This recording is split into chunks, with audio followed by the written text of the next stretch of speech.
ଆପଣାର ମୁଖ୍ୟ ଆକାଂକ୍ଷା?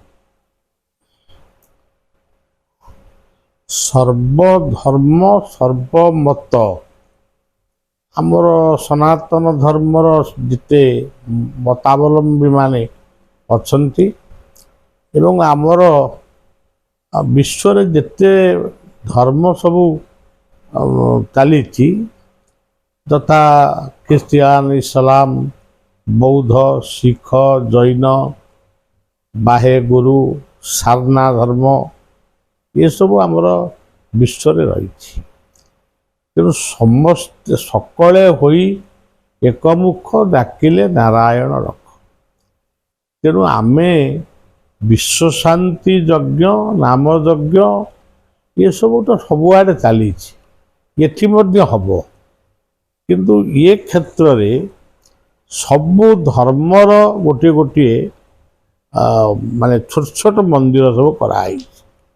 ମନ୍ଦିର ହେଇଛି, ମସଜିଦ ହେଇଛି, ଚର୍ଚ୍ଚ ହେଇଛି, ଗୁରୁଦ୍ୱାର ହେଇଛି, ସବୁ କିଛି ହେଇଛି। ଆଜି ପବିତ୍ର ଅକ୍ଷୟ ତୃତୀୟାରେ ଆମେ ସମସ୍ତଙ୍କୁ ଡାକିଛୁ। ମୌଲବୀ ଆସିଛନ୍ତି, ଖ୍ରୀଷ୍ଟିଆନ ମାନଙ୍କର ଫାଦର ବି ଆସିବେ ଏବଂ ବୌଦ୍ଧ ଭିକ୍ଷୁ ଆସିବେ, ଇଏ ସମସ୍ତେ ଶିଖ ପନ୍ଥର ଆସିବେ।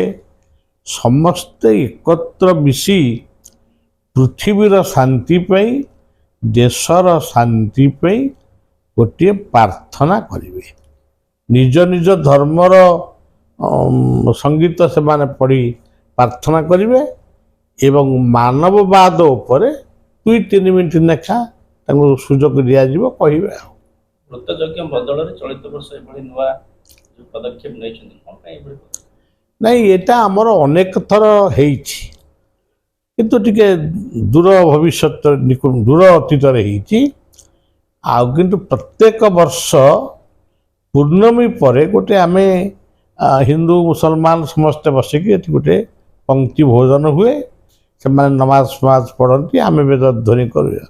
କିନ୍ତୁ ଏ ବର୍ଷ ବିଶ୍ୱଶାନ୍ତି ଚତୁର୍ଦ୍ଦଶୀ ମେଳାର ପ୍ରଥମ ଦିନ ଆମେ ସେଇ କାର୍ଯ୍ୟକ୍ରମଟାକୁ ଟିକେ ବୃହତ୍ ଭାବରେ କରୁଛୁ। ସବୁ ଧର୍ମର ପ୍ରତିକାର ଆପଣଙ୍କର ଆଶ୍ରମରେ ରହିଛି, କ'ଣ ପାଇଁ ଏଭଳି ଆପଣ କରିଛନ୍ତି ଆଶ୍ରମରେ? ଆମେ ସମନ୍ୱୟୀ, ଯେହେତୁ ଆମ ଭାରତ ବର୍ଷରେ ସବୁ ଧର୍ମକୁ ସମ୍ମାନ ଦିଆଯାଇଛି, ସେହିଭଳି ପୃଥିବୀରେ ପ୍ରାୟ ସବୁ ଦେଶରେ ସବୁ ଧର୍ମକୁ ସବୁ ଧର୍ମର ଉପାସନା କ୍ଷେତ୍ର ମଧ୍ୟ ରହିଛି।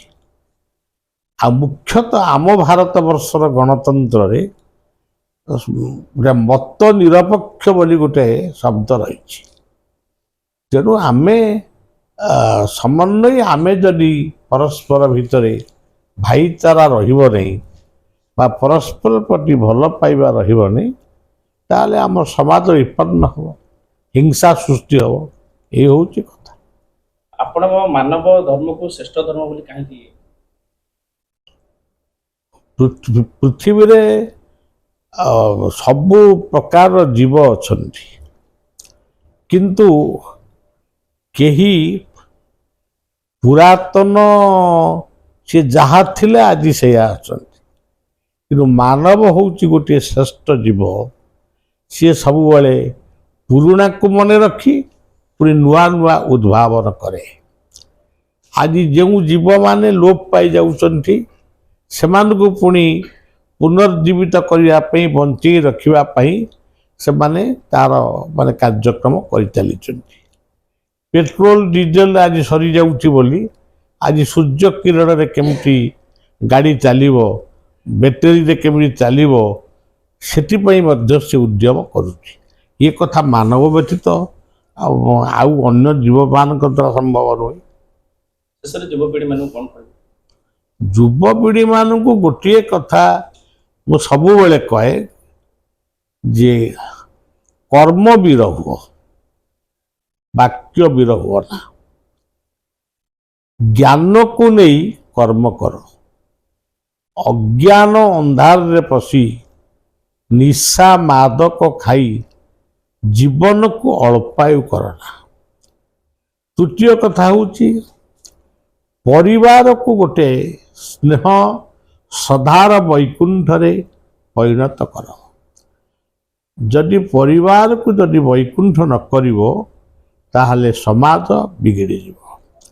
ତେଣୁ କର୍ମ, ଜ୍ଞାନ, ଭକ୍ତି ଆଉ ପ୍ରୀତି ପରସ୍ପର ଭିତରେ ଭଲ ପାଇବା ରଖ।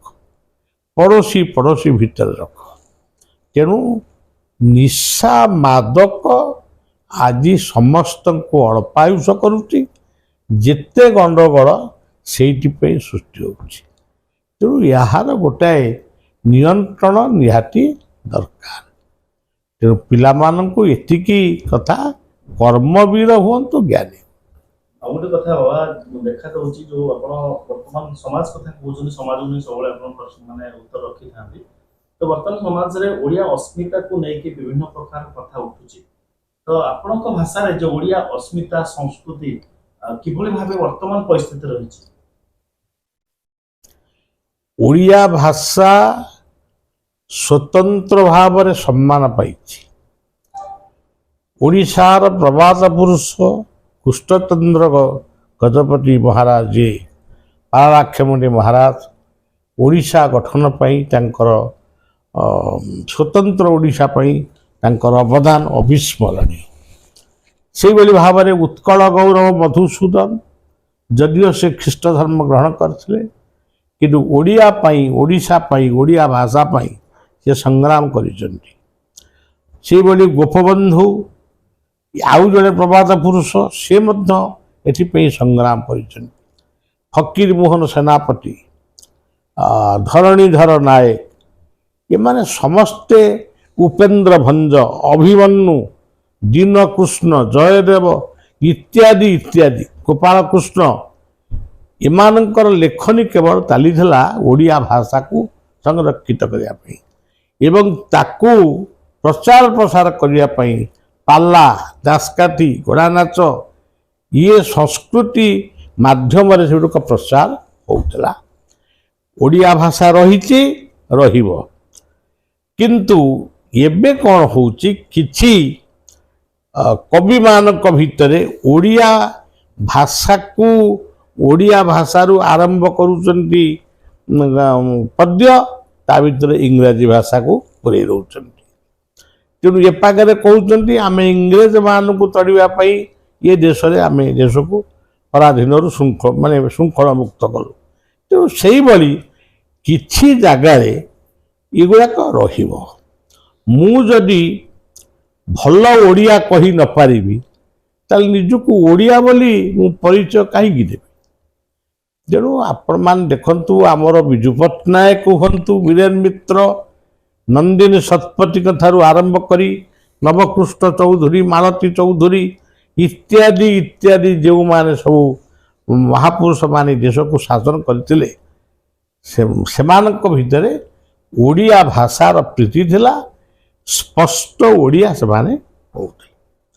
ତେଣୁ ଓଡ଼ିଆ ଭାଷା ରହିଛି, ରହିବ, ସେ କେବେ ବି ବୁଡ଼ିବନି। ଏବେ ତ ବିଶ୍ୱ ଓଡ଼ିଆ ସମ୍ମିଳନୀ ଗୋଟେ କରାଯାଇଥିଲା, ସେମିତି ହବ।